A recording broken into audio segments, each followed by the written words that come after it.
नमस्कार दोस्तों, स्वागत है आपका हिंदी नॉलेज शो में। तो दोस्तों, पिछले 2 दिनों से लगातार राफेल को लेकर बहुत ही ज्यादा हाइप बनी हुई है और इस हाइप बनने का कारण है फ्रांस की सरकार का एक बहुत बड़ा डिसीजन। दरअसल फ्रांस भारत के लिए एक नया राफेल लड़ाकू विमान भेजने वाला है। अब आप कहेंगे कि राफेल तो ऑलरेडी भारत आ रहे हैं, इसमें स्पेशल क्या है?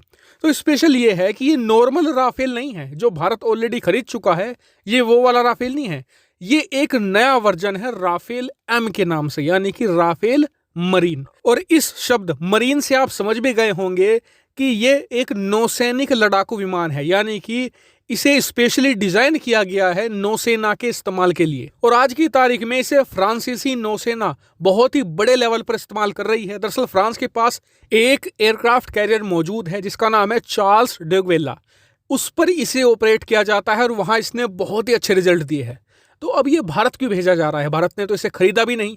तो इसका सबसे बड़ा कारण है कि जिस तरीके से भारतीय सरकार भारतीय वायुसेना के लिए MMRCA-2 नाम की डील निकाल चुकी है, जिसके तहत हम 114 लड़ाकू विमान भारतीय वायुसेना के लिए खरीदेंगे, ठीक उसी तरीके से भारतीय नौसेना को भी लड़ाकू विमानों की जरूरत है। तो इसलिए भारतीय नौसेना भी करीबन 50 नए लड़ाकू विमान खरीदना चाहती है। ये लड़ाकू विमान हमें जल्द खरीदने होंगे क्योंकि इन्हें तैनात करना है हमें INS विक्रांत पर, जिसके ऑलरेडी सभी टेस्ट ट्रायल कंप्लीट हो चुके हैं। बहुत ही जल्द ये नौसेना में आने वाला है और इसी वजह से फ्रांस अपनी नौसेना से एक राफेल एम भारत भेजेगा, जो भारतीय नौसेना के अफसरों के सामने डेमो देगा और साथ ही उन्हें यह भी बताया जाएगा कि किस तरीके से ये जेट नौसेना में रहकर काम करता है, क्या इसकी खूबियां हैं और क्यों ये भारत को जरूर खरीदना चाहिए। इस तरह की चीजें उनकी तरफ से पेश की जाएंगी। लेकिन यहाँ पर फ्रांस का एम्बिशन बहुत बड़ा है, क्योंकि फ्रांस ये भी चाहता है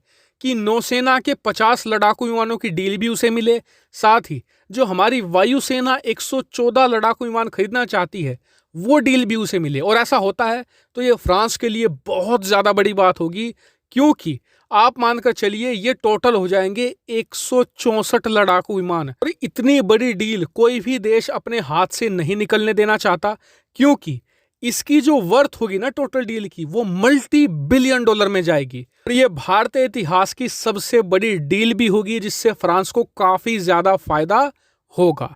और इसलिए फ्रांस राफेल ये डील करने के लिए भारत को कुछ भी देने को तैयार है। तो क्या भारत फ्रांस से ये 164 लड़ाकू विमान खरीद लेगा?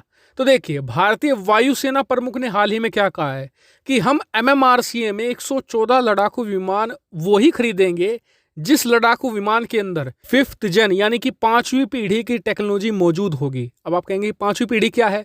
तो देखिए, जो पाकिस्तान का F-16 है वो 4थी पीढ़ी का लड़ाकू विमान है। जो भारतीय राफेल है ये 4.5वीं पीढ़ी का लड़ाकू विमान है। और जो अमेरिका के पास F-35 मौजूद है या F-22 रैप्टर है, ये 5वीं पीढ़ी का लड़ाकू विमान है, यानी कि स्टेल्थ कैपेबिलिटी की ओर भारत का इशारा है। तो ऐसे में देखने वाली बात होगी कि भारत अपनी इस MMRCA डील में और नौसेना के 50 लड़ाकू विमानों की डील में किसे प्रायोरिटी देता है। आपका इसके ऊपर क्या व्यू पॉइंट होगा, कमेंट करके जरूर बताएगा। साथ ही वीडियो को शेयर कीजिएगा और चैनल को सब्सक्राइब करना बिल्कुल मत भूलिएगा। Thank you very much for watching video.